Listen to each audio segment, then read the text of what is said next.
Hello friends, welcome to my YouTube channel The Golden Blush. और मैं हूं आपकी होस्ट और दोस्त रुचि पंजाबी। कैसे हैं आप सब लोग। आज हम बात करने जा रहे हैं एक बहुत ही इंपॉर्टेंट टॉपिक पे, जो कि है अपने लिए या अपने क्लाइंट के लिए किस तरीके से एक राइट फाउंडेशन हम सिलेक्ट कर सकते हैं।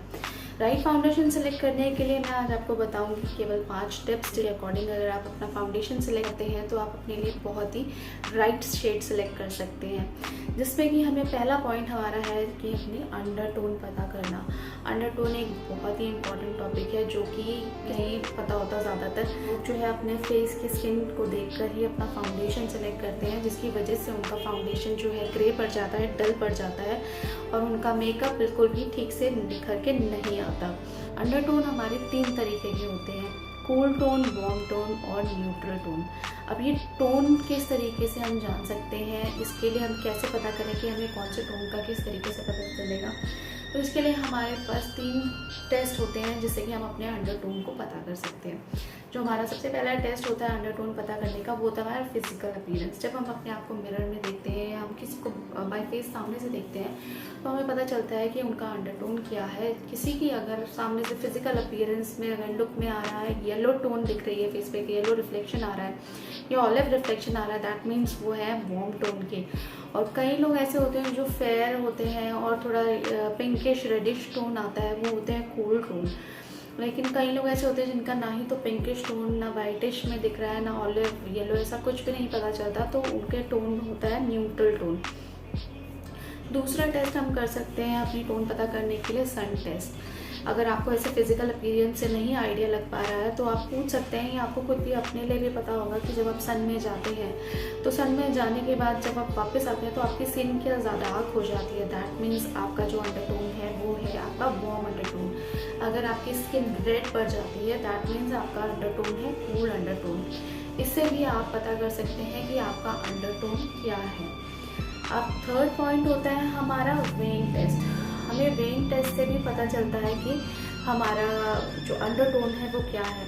वेन्स आपने देखा होगा कई लोगों की दिखती हैं, काफ़ी विजिबल होती हैं इस तरह पे, जिसमें कि जब अगर हमें ग्रीन वेन्स दिखती हैं तो ग्रीन वेन्स का मतलब होता है कि हमारा जो अंडरटोन है वो वार्म है। और अगर किसी की आपको पर्पल या ब्लू शेड में वेन्स नज़र आती हैं तो वो होते हैं कूल अंडरटोन। और किसी की जो होती हैं जो वेन्स आपको ना ही तो पर्पल में दिख रही हैं, ब्लू में दिख रही हैं, ना ही आपको ग्रीन में दिख रही है, कुछ मिक्स सा अलग सा ही शेड आपको यहाँ पे पता चल रहा है, तो वो होते हैं आपके न्यूट्रल अंडरटोन। इस तरीके से आप अपने अंडरटोन्स का पता कर सकते हैं। और अंडरटोन का हमें जो नॉलेज होना बहुत ज़रूरी है एक अपने फाउंडेशन को, बेस को सिलेक्ट करने के लिए। अगर हम अपने अंडरटोन के अकॉर्डिंग नहीं करते हैं मेकअप तो ज़्यादातर जो फाउंडेशन होते हैं वो मेकअप करने के बाद ऑक्सीडाइज होते हैं, और वो जब ऑक्सीडाइज होते हैं तो अंडरटोन अगर करेक्ट नहीं सिलेक्ट होगा तो हमारा जो बेस है, जो मेकअप है, वो क्रैकी होगा, डल होगा और आपको ग्रे दिखने लगेगा थोड़ी देर बाद। तो इसलिए अपने अंडरटोन के अकॉर्डिंग हमें फाउंडेशन सिलेक्ट करना बहुत ज़रूरी है। और ज़्यादातर जो ब्रांड्स आते हैं उनके अंदर आपको जो नॉलेज के लिए कि भाई कौन सा टोन का है, उसके लिए नाम इस तरीके से दिए होते हैं, जैसे कि कूल आइवरी या वार्म न्यूड, इस तरीके के शेड्स उसमें मेंशन किए होते हैं नाम शेड्स के। नेक्स्ट जो आता है हमारा नंबर 2 टिप, वो होता है स्किन टोन जानना। स्किन टोन हमारी 3 तरीके की होती है, एक होती है फेयर, मीडियम और थर्ड होती है हमारी डार्क या डीप। स्किन टोन हमें विजिबल होती है, देखने में पता चल जाता है कि हम लोग फेयर हैं, या किसी के अगर मेकअप करें तो कि वो फेयर है, या फिर मीडियम टोन डस्की टोन के हैं, या फिर डार्क या डीप टोन के हैं।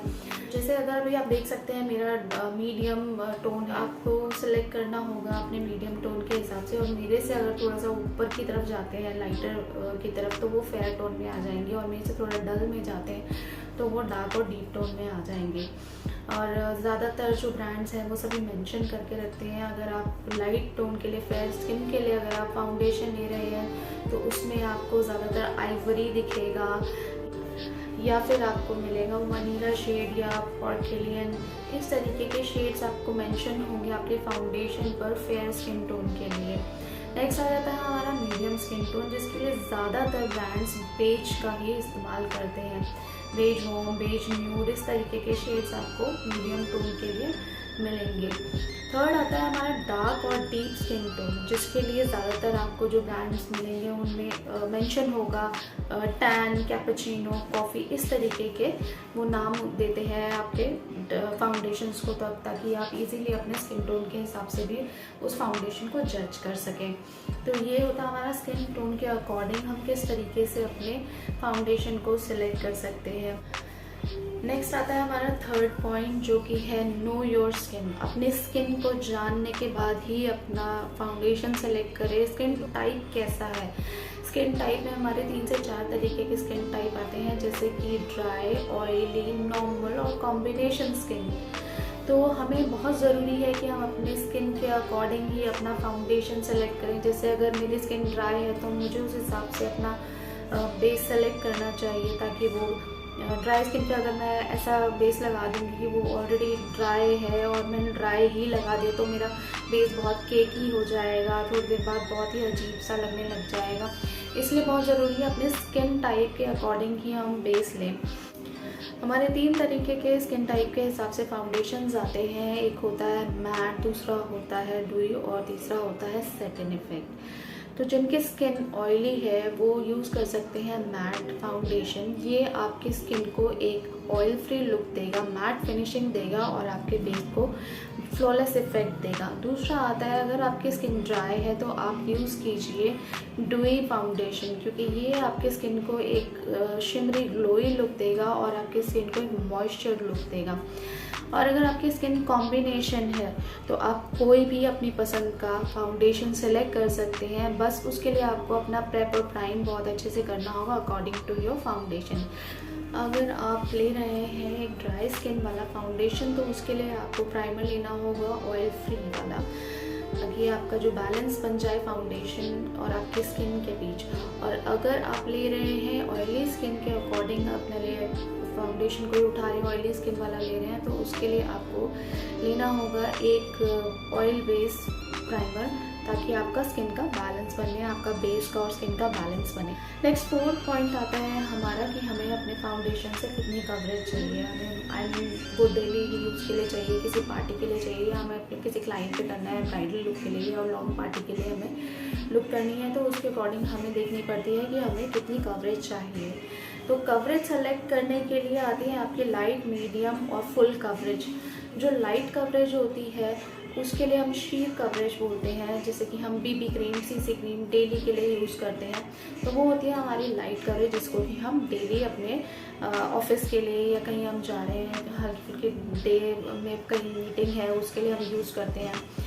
और नेक्स्ट आती है हमारे मीडियम कवरेज की फाउंडेशन, जैसे कि मैं बताऊँ तो आपको फिट मी फाउंडेशन होता है मेबेलिन का, वो आप यूज़ कर सकते हैं अपने डेली भी यूज़ कर सकते हैं उसको, या कोई आपकी लाइट पार्टी है उसके लिए आप उसको यूज़ कर सकते हैं। वो आपको एक मीडियम सा कवरेज देगा जो कि काफ़ी हद तक अच्छा कवर कर लेता है। फिर आता है हमारा लास्ट जो होता है, हमें फुल कवरेज चाहिए, जिसके अंदर हम फिट मी का सुपर स्टे यूज़ कर सकते हैं, मेबेलिन का सुपर स्टे फाउंडेशन यूज़ कर सकते हैं। ऐसी ही तरीके से अगर हम फाउंडेशन सेलेक्ट करते हैं तो हम अपना जो सुपर स्टे है हम ब्राइडल के लिए सिलेक्ट कर सकते हैं, अपना किसी पार्टी के लिए सिलेक्ट कर सकते हैं। और इसी तरीके से आपके सारे ब्रांड्स में अलग अलग कवरेज के लिए, सभी कवरेज के लिए हर ब्रांड में आपको अपनी अकॉर्डिंग आपको फाउंडेशन मिल जाएंगे। तो आप अपना कवरेज को देखकर, टाइम ड्यूरेशन को देखकर इस तरीके से भी अपने फाउंडेशन को सिलेक्ट करें। लास्ट 5th और सबसे इम्पॉर्टेंट आपका जो पॉइंट है कि हमें अपना जो फाउंडेशन लेना चाहिए वो हमेशा हमें स्वॉच करके लेना चाहिए। स्वॉच करके लेना है, लेकिन हम सबसे ज़्यादा बड़ी गलती क्या करते हैं कि हम अपने रिस्ट पर स्वॉच करते हैं, जो कि सबसे बड़ी गलती है, क्योंकि हमारे रिस्ट और स्किन में बहुत फ़र्क होता है। फेस की स्किन में और रिस्ट की स्किन में बहुत फ़र्क होता है। यहाँ से अगर हम अपना स्वॉच करके लेंगे तो हम कभी भी राइट बेस, राइट फाउंडेशन नहीं ले सकते। इसलिए हमेशा हमें अपनी जॉ लाइन पर अपने 2 या 3 जितने भी आपको शेड्स लग रहे हैं उनको हमेशा एक एक लाइन इस तरीके से हल्का सा डैप करके, हल्का मर्ज करके आपको लेना चाहिए। जो आपकी स्किन के साथ एग्जैक्ट मर्ज हो रहा है आपके लिए वही बेस्ट शेड है, वही राइट शेड है, आपको वही लेना चाहिए अपने लिए। तो ये थी हमारी 5 टिप्स जिसमें कि आप अपने फाउंडेशन को सही तरीके से सिलेक्ट कर सकते हैं, अपने क्लाइंट के लिए सिलेक्ट कर सकते हैं। Hope it helps. और thanks for watching guys, thanks for supporting me. आप मुझे प्लीज़ कमेंट करके बताइएगा कि आपको मेरी वीडियोस कैसी लगती हैं, क्या मेरी वीडियोस आपके लिए यूज़फुल होती हैं और आप क्या चाहते हैं आगे और वीडियोस में मैं किस तरीके का मेकअप या किस तरीके का मेकअप नॉलेज या किसी भी हेयर से रिलेटेड भी आप मुझसे पूछ सकते हैं। तो थैंक्स फॉर वॉचिंग गाइज, मिलते हैं अगली वीडियो में।